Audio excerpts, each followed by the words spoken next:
Hey there, welcome back to MindShift Media, where we talk all things mental wellness, life coaching, and everything in between to help you live more intentionally, authentically, and joyfully. Let me ask you something right out of the gate. Have you ever promised yourself, this is it, I'm going to start taking better care of myself, only to fall back into the same chaotic routine 2 weeks later? Yeah, me too. In fact, studies show that over 80% of people abandon their self-care routines within the first month. Not because they don't care, but because the routines they build don't work for their real lives. But today, we're changing that. In this episode, we're diving into how to create a self-care routine that actually works, one that's sustainable, personal, and doesn't feel like just another chore on your to-do list. Let's get into it. When I say self-care, what's the first thing that pops into your mind? Candles, spa days, bubble baths? Don't get me wrong, those are lovely. But let's be real, self-care isn't just about pampering. It's not all about aesthetics or what looks good on Instagram. At its core, self-care is about one thing: self-respect. It's about showing up for yourself the way you show up for the people you love. It's brushing your teeth, setting boundaries, drinking water, taking breaks, and yes, sometimes saying no. Let me share a quick story. A client of mine, let's call her Maya, came to me completely burnt out. She was juggling work, family, friendships, everything. She tried journaling, she bought all the bath bombs, she even downloaded 4 self-care apps. But nothing stuck. Why? Because none of it addressed her actual needs. We started small. 10 minutes of intentional breathing before work. A no emails after 7 p.m. rule. Weekly walks without her phone. Within 3 weeks, her energy shifted. She didn't overhaul her life. She just realigned with it. And that's the goal. Before you build a self-care routine, you've got to get clear on one thing. What do you actually need?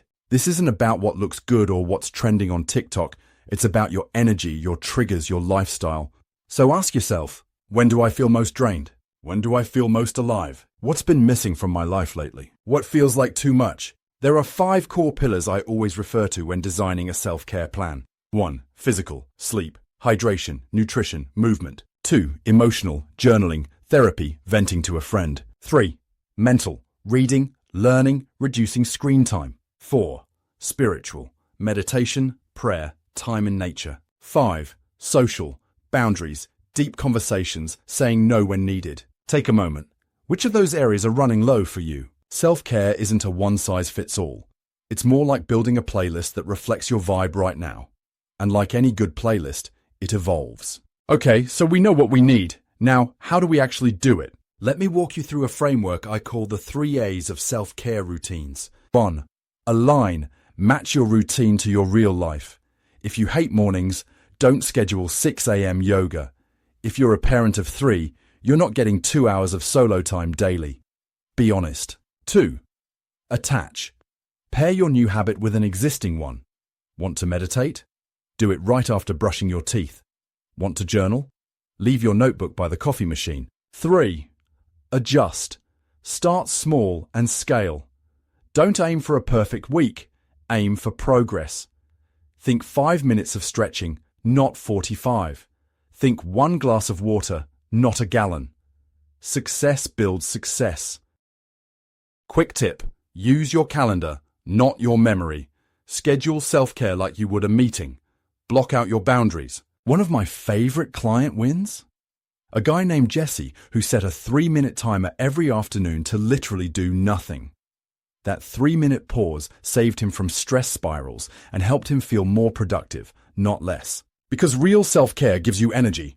It doesn't drain it. All right, here's the real challenge: consistency. We've all been there. We start strong, and then life happens. Deadlines, drama, distractions. But here's the truth.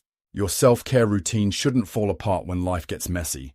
It should support you through it. Here's how to stay consistent. Make it visible.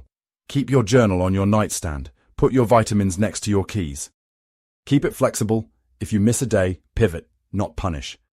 Track your wins. Whether it's a habit tracker app or just a sticky note, seeing progress, even small, builds momentum. Celebrate the tiny victories. You drank a glass of water.